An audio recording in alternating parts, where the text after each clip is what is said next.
Los viajes de Gulliver. Viaje a Lilliput. Gulliver estuvo estudiando en un colegio de Cranby hasta los 17 años. Como ya eran muchos gastos, le daba clases el señor James Blattes. Pero Gulliver ya sabía que su destino iba a ser viajando en un barco.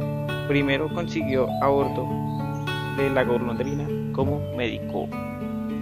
Luego en otros barcos también de médicos, hasta que fue médico el antílope, que cuando zarparon todos estaban muy bien, pero al poner proa las Indias Orientales sufrieron una tempestad y el barco naufragó.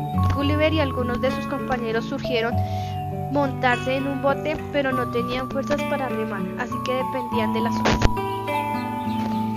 Gulliver se halló en una isla, pero no tenía fuerzas para nada y se quedó dormido. Cuando despertó se encontró atado. Inclinó los ojos tanto como pudo y vio un ser humano de no más de 6 pulgadas. Le tuvieron bastante tiempo atado, mientras que Gulliver les pedía que le dejaran libre, que él no les iba a hacer nada. Pero el idioma de aquellos seres era diferente y no se entendía. Al final decidieron enseñarle a Gulliver ese idioma, y cuando se lo enseñaron le dijeron que si cumplía una serie de normas le dejaban libre. El hombre aceptó. Lo dejaron libre, pero Gulliver tenía que decir una serie de favores, y así lo hizo. Un día se metió en una pelea entre Lilliput, así llamada la isla, y Belfuscu, la isla rival de Lilliput. Y otro día se incendió la habitación de la reina, y a Gulliver lo primero que se le ocurrió fue orinar, pero sin quererlo quebrantó una ley de lo prohibido orinar en el palacio. Gulliver varios días después decidió irse, pero antes le llegó un liliputense diciéndole del grave peligro en el que estaba por haber quebrantado alguna ley como la antes expuesta. Así que fue a Belfuscu en Cores.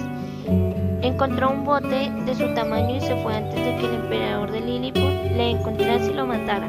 Cogió el bote y se fue. En unas horas encontró un barco con tripulación y este le ayudó a llegar a su casa sano y salvo. Segundo viaje a Broadistan. Gulliver emprendió otro viaje hacia Surat. En él nació aventura, pero un fuerte viento no lo dejó llegar y el barco paró en tierras desconocidas. La tripulación se fue a investigar.